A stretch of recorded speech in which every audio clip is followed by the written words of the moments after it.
আমি তো শিক্ষকতার জন্য এখন যে পোস্টগুলি হচ্ছে সবগুলি শিক্ষা দপ্তর ছাড়া, শুধুমাত্র আপনারা বাইট নিয়ে ওরা কি বললো আমি কি বললাম এটা বিতর্কে না গিয়ে বারবার একই জিনিস বারবার কত বলবো। আমাদের রাজ্যের মুখ্যমন্ত্রী বলছে, আমি বলছি যে তারা এই শীতের মধ্যে কষ্ট করার কোনো দরকার নেই, তাদের জন্য ব্যবস্থা করা হয়েছে, তারা পার্টিসিপেট করুক ইন্টারভিউতে মাধ্যমে। পার্টিসিপেট করলে তাদের কিভাবে হবে সেটা আমরা চিন্তা করব। তারা এখনই বারবার অনুরোধ করছি, এই আন্দোলন করতে পারে, কারো তো অধিকার আমরা কেড়ে নিতে পারি না, আন্দোলন করতে পারে, পিছনে যদি রাজনীতি থাকে আমার কিচ্ছু বলার নেই। কিন্তু আমি অনুরোধ করব, আমি একজন মন্ত্রিসভার সদস্য বারবার বলবো, এখানে তারা তাদের অভিজ্ঞতা রয়েছে, তারা পার্টিসিপেট করলে যেহেতু আমাদের তুলনামূলক আমাদের সিম্পল সিলেবাস হবে, সেখানে তারা বেশিরভাগই ভালো রেজাল্ট করবে। তো সুতরাং তাদেরকে অ্যাপিল করছি, পৃথিবীর এমন কোনো ব্যবস্থা নেই, ভারতবর্ষের এমন কোনো ব্যবস্থা নেই যে উইদাউট ইন্টারভিউ কাউকে চাকরি দেওয়া যায়।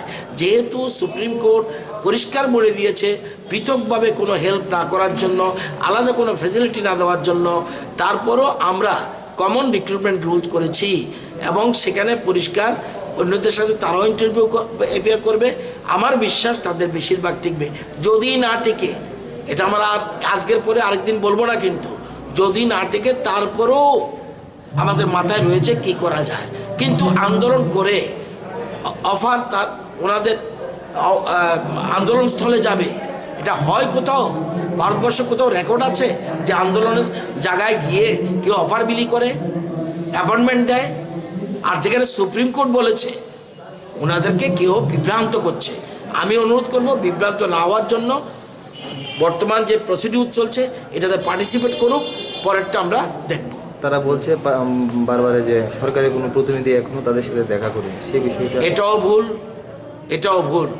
তাদের সাথে অনেকে দেখা করেছে এবং বলা হয়েছে, এবং রাজ্যের মুখ্যমন্ত্রী বলছে যে আপনারা উঠে যান, উঠে গিয়ে পার্টিসিপেট করুন, সেখানে আপনাদের ব্যবস্থা হবে, নতুবা অন্যরা কিন্তু চাকরি নিয়ে চলে যাবে।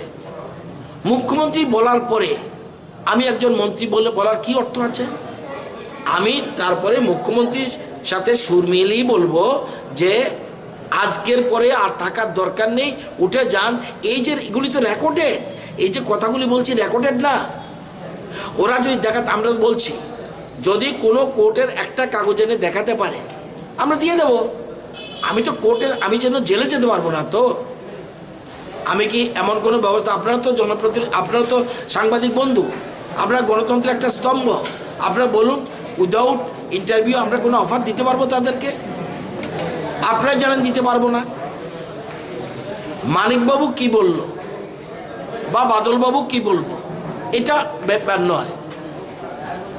এখন আমরা পরিষ্কার বলছি যে 5,500 পোস্ট ইন্টারভিউ প্রসেস চলছে, এর মধ্যে আবেদন করার তারিখ এখনও যায়নি। ইমিডিয়েট আবেদন করুক, আবেদন করে তৈরি হোক। এখানে আন্দোলনের জন্য আন্দোলন করতে পারবে। যখন যারা পাবে না তারা আন্দোলন করুক, যারা পাবে না তারা আন্দোলন করুক। না পাওয়ার পরেও আরেকটা প্রস্তুত আমরা রাখছি।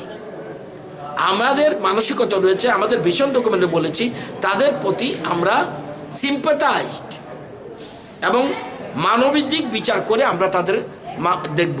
এবং এই জিনিসগুলোর জন্য প্রথমে একবার প্রায় 2 বছরের মতো এক্সটেনশন রয়ে দিয়েছে সুপ্রিম কোর্ট, দ্বিতীয়বার সুপ্রিম কোর্টে গেছে বলছি যে তাদেরকে আমরা শিক্ষা দপ্তর না অন্য দপ্তরে আমরা চাকরির ব্যবস্থা করছি, তোমরা আমাদের পারমিশন দাও, উইদাউট ইন্টারভিউ তাদের চাকরি দিতে পারি। সুপ্রিম কোর্ট বলছে না, তার জন্য বিশেষ ফ্যাসিলিটি দেবে না, শুধু এইজ রিল্যাক্সেশন দিয়ে দাও। সেটাও করেছি। তারপরেও আমাদের মাথায় অন্য চিন্তা রয়েছে, পার্টিসিপেট করুক। আমি আপনাদের মাধ্যমে আবারও তারা আমাদের রাজ্যের ছেলে মেয়ে, তারা আমাদের রাজ্যের শিক্ষা ক্ষেত্রে তাদের সাহায্য রয়েছে, কিন্তু চাকরিটা আমরা খাইনি। চাকরি সুপ্রিম কোর্ট আদালতের নির্দেশে গেছে।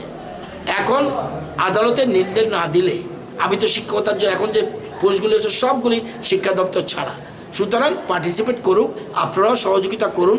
শুধুমাত্র আপনারা বাইট নিয়ে ওরা কি বললো আমি কি বললাম এটা বিতর্কে না গিয়ে তাদেরকে বুঝিয়ে বলুন উঠুন, আমরা তাদের জন্য সিম্প্যাথি আছে, আমাদের রয়েছে।